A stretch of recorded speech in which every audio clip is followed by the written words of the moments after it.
We want to start out by saying Call Halal, Yahweh, Bahashim, Yahushai, Bahashim, Kakodash. Yahweh, Bahashim, Yahushai. Yahweh, who is the Ancient of Days, who sits on the throne. He is our Father. Yahushai, who is the Deliverer. Yah, meaning He. Yahushai means He delivers. And to the Kakodash, who is the earthly mother, who is wisdom, who gives us all knowledge and wisdom. And double honors to the elders and apostles, who is pushing His truth throughout the four quarters of the earth to wake up our people so that we may be saved in the time of trouble. So it's a scripture that says He'll cause your enemies to be at peace with you. And so, long story short, it's a little Edomite lady across the street. And I deemed it almost impossible to try to look for a house. So I stopped worrying about it, and the Lord will take care of all your needs if you just seek Him first. It started out as, who am I? Who am I? And I diligently searched Him. And so I came across a few camps, a few people who were diligent, who were seeking Him, mainly GMS. But it was some other people that caused me to fear the Lord. Some other camps that caused me to fear the Lord. And then when their doctrine started going off, I kind of stopped listening to them and kind of stuck with GMS. Nonetheless, so she talks to me today, and she says, well, it's a house across the street. It's got a few problems. Now, I won't say the cost of these houses around here, but basically I'm getting it for under half the price of what the other houses in the neighborhood go for. So she was saying, well, it might have a little water damage here and there. It may need some work. As men, we don't look at the cosmetic. Your wife might look at the cosmetic and she might not want to be bothered, but we see stuff like that as an opportunity. And so, I just want to bring this scripture out that, when you put Yahweh first, He'll cause your enemies to be at peace with you, and they don't know why they hooking you up. They can have a disdain, even though they humble themselves and go crouching. They still kind of have a disdain towards you, but they helping you out, and it's Yahweh that's causing them to do that. So go ahead and bring that out. The book of Proverbs, chapter 16, and verse 7, it reads, when a man's ways please, he maketh even his enemies to be at peace with him. Right. So when your ways please Yahweh, right,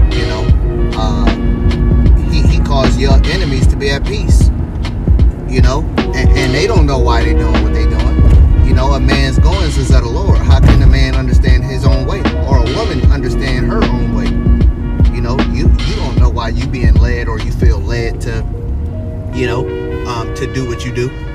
And so I just thought that was kind of cool that Yahweh, well, Yahushai looked out for me. And as I prayed last night, I had a little time, it was less work to do.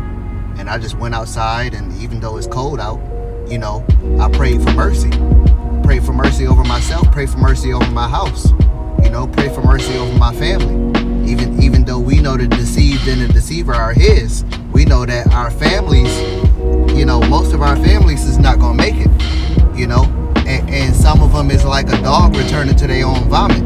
So even though they have bits and pieces of the truth, they still gonna return back to the plantation Christianity that they trust in so much.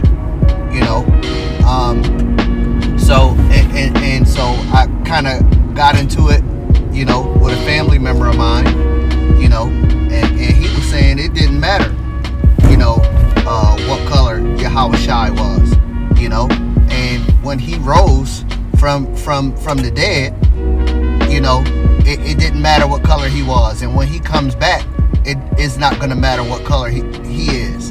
And we have such disdain and such hatred for one another, Israelites. so-called Negroes, so-called natives, and so-called Latinos. We have such a disdain for one another and for ourselves that we can't picture that a God, Yahweh, and his son would love us that much that he wants to set his own people on high to rule.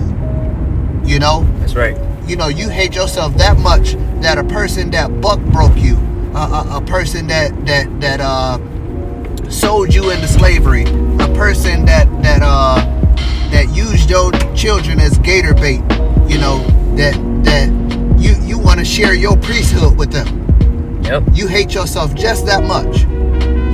All right, you know, you just hate yourself just that much. Well, you know, he's saying, you know, you got a lot of heathen that's saying, oh, you know, Yahweh Shai is olive. Well, there's no green people that walk the earth, and there's, you know, the only other color that an olive can be is brown or black. So if ain't no green people that walk the earth, then he was either brown or black, right? Right. And it said, you know, I told him, I said, you know, Yahweh Shai said, I come in the volume of the book. That means he comes in the whole entire book. You can't pick and choose, you know, what you want to accept when it comes to Yahweh or Yahweh Shai. It said, Judah mourneth, they are black unto the ground. That's right. So even though it didn't say Yahweh Shai was black, it still gave a description that he was part of that olive color, right? Right. So, you know, if it gives a description and then it says he sprang out of Judah, and it's telling you the color of Judah, and then it's explaining what his feet look like, you know, you can't have one without the other. It all goes together. So let's get a description on what Yahweh Shai looks like. Book of Revelation, chapter 1, and verse 12. It reads, And I turned to see the voice that spake unto me, and being turned, I saw 7 golden candlesticks. And in the midst of the 7 candlesticks, one like unto the Son of Man, Yahweh Shai, clothed with a garment down to the foot, and girt about the paps with a golden girdle. His head and his hairs were white like wool, as white as snow. And his eyes were as a flame of fire. So his hair looked like what? White like wool. White like what?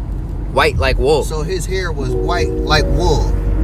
Now you got some white folk that they might have woolly hair, but at the same time, the seed might go back to Israel. Right. So it's everywhere. So, you know, white like wool, you know, which is mainly a description of Israelites.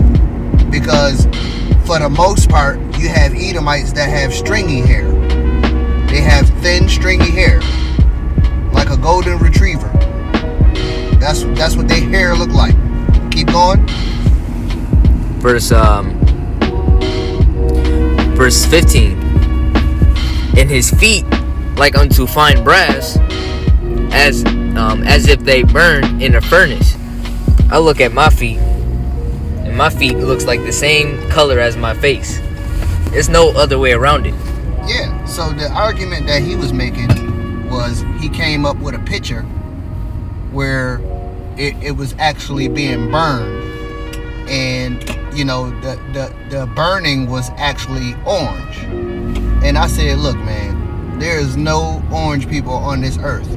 So I said, what does that brass look like when it's all finished and it's dried up? Right.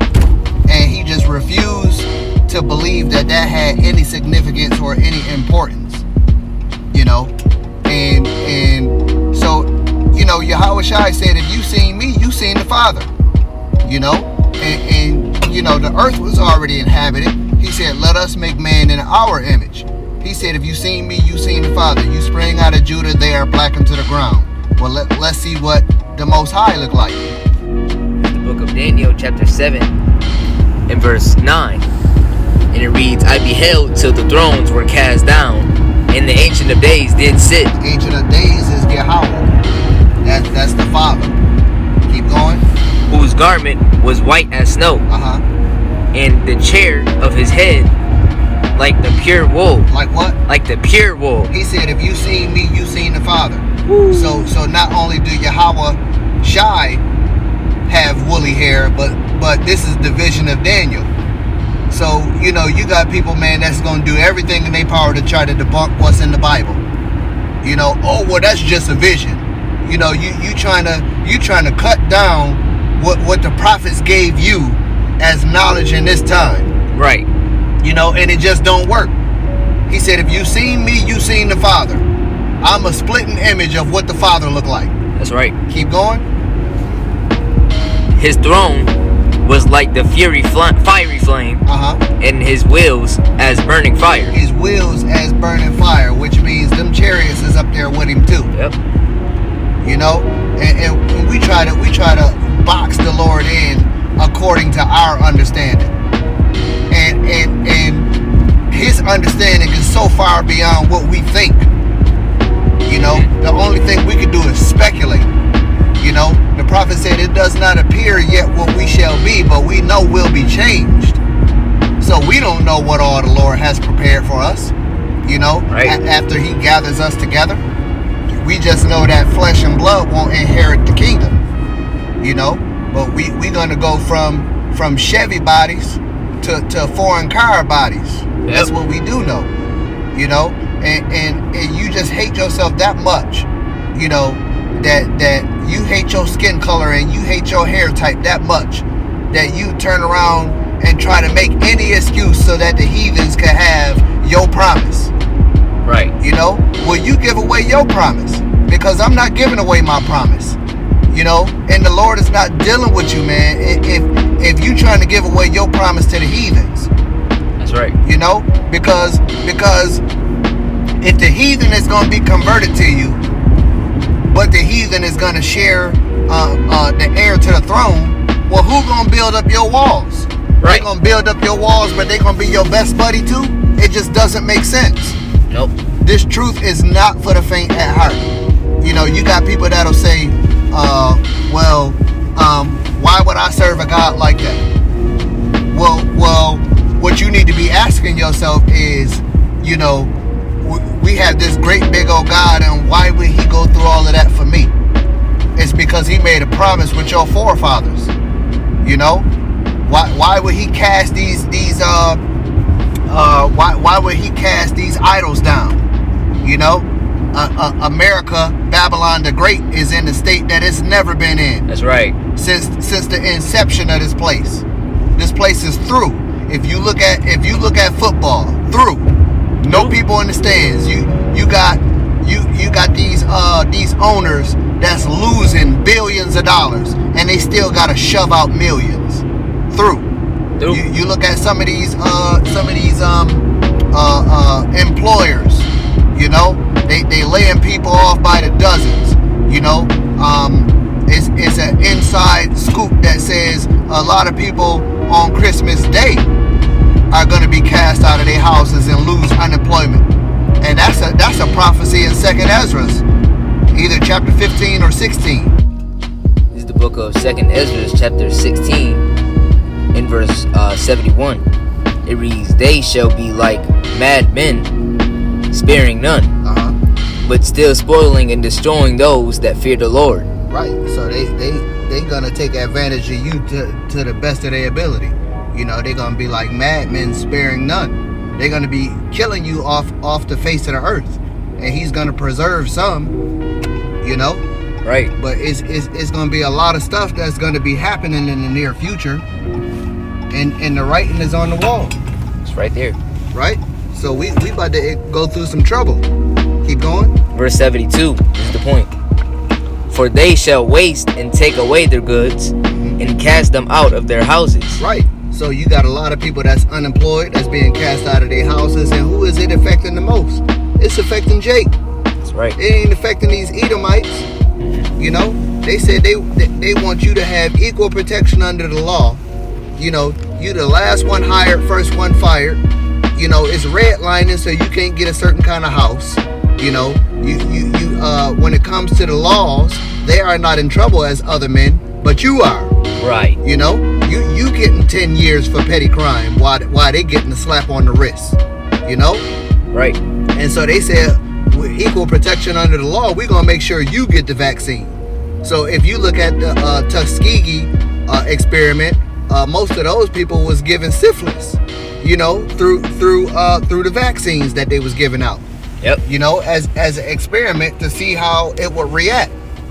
You know, and then you got a lot of jakes, man, that's willing to sign up for this mess again. You know, I came across a lady that she came to one of my brother's restaurant, and she said, "Well, y'all ready for the vaccine?" I said, "No, they're gonna have to haul me away. Whatever my lot is, that's what I'm gonna do. But if I can help it, I'm not taking no vaccine." Right. And I said, "You shouldn't either." I said, "We've been guinea pigs for too long." And I said, "Now everybody's mileage may vary. At the end of the day, you're gonna do what you want to do, but I recommend that you don't take it." So after I told her that, her blood is off of my hands because I told her what I needed to tell her. You know, and she damn near tripped and fell on her head leaving the restaurant because she probably didn't expect no answer like that. That was crazy. You know, it probably messed her up just that much that she almost tripped and fell on her face. Yeah. You know, that was food for thought. You know, right. Don't be excited. It's so excited and be ready to trust in Egypt because they are they help to no end. They help in vain. Right. You know. And to the women of in the world and stuff like that, most of their mindset is they just watch the news, believe everything they see, and just go with the flow with everything. That's right. That's how the spirits are. That's right. And you can't believe everything you hear and see. You know, you gotta trust in Yahweh Bashem Yahushai, and He told you to measure the times diligently, and He told you everything was gonna happen. You know, He said if you hear a person or that say Yahushai is over here, believe it not. You know, because you should already know how He coming. So why would you believe a person tell you Yahushai is over there? No, right. He's not. You know, He said that these devils will create so many miracles in so much that it would almost deceive the very elect. Right. You know? So how much more, we don't know who the elect is, but if you out there doing the work, then we prisoners of hope. We hope we part of the elect. Right. You know? Even if I'm a low-level politician in the kingdom, I don't care if I'm the doorman or I'm just cutting the grass. At least I'm there. That's a good spot to be sitting compared to these jakes. What they spot is gonna be. Yeah, because some is gonna wake up to everlasting shame. Yep. You know, you're gonna be shameful that you ran around here and said, well, it don't matter what color your Yahushai is, and he came for everybody. You know, John 3:16, for God so loved the world that He gave His only begotten Son. So that means everybody. No, it doesn't. No, it doesn't. And you got a lot of these prominent pastors that understand the word and they know the precepts, but they put in place to deceive you.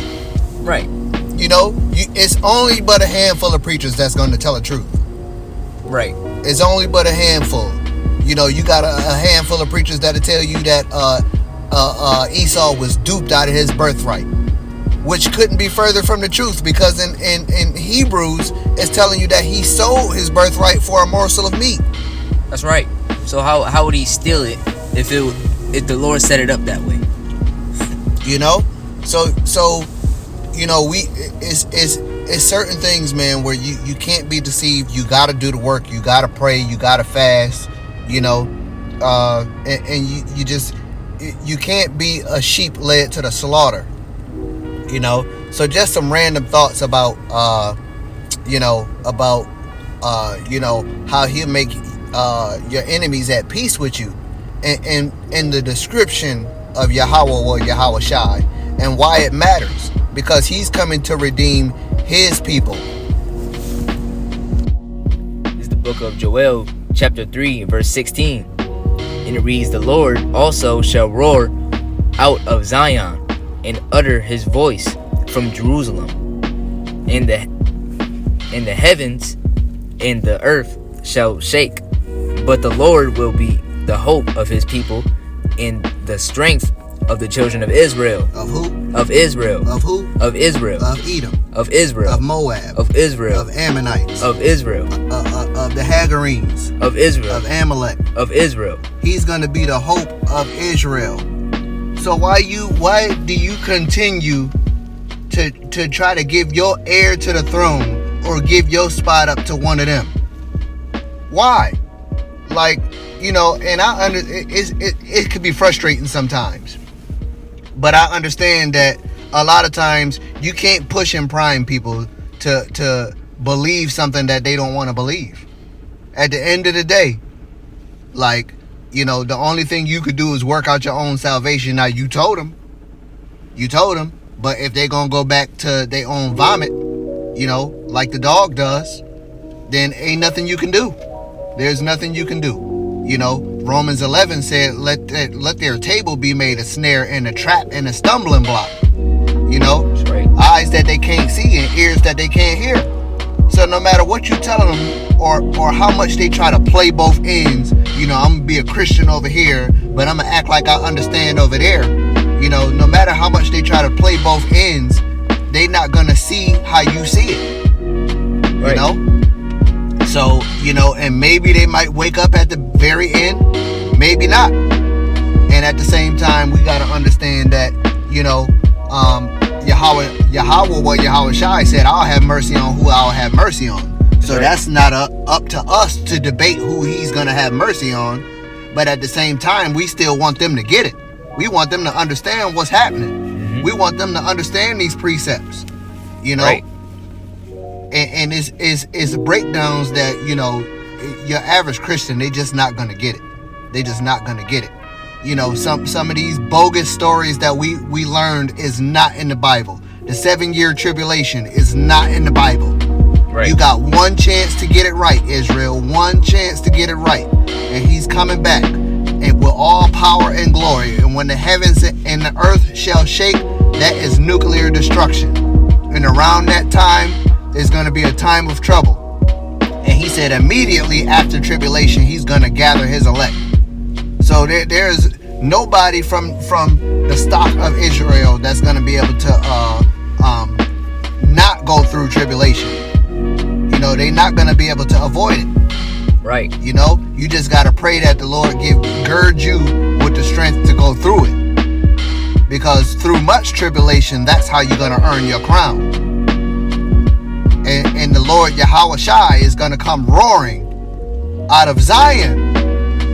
Not out of everybody, out of Zion, to redeem you. Deuteronomy 28:68, no man shall buy you. He is the only redeemer. So, you know, just some thoughts, you know, just wanted to cover some thoughts and a quick testimony, you know, and with that, want to say, Call Allah, Yahweh, Bahashem, Yahweh Shai, Bahashem, Rukakwadash. Shalom. Shalom.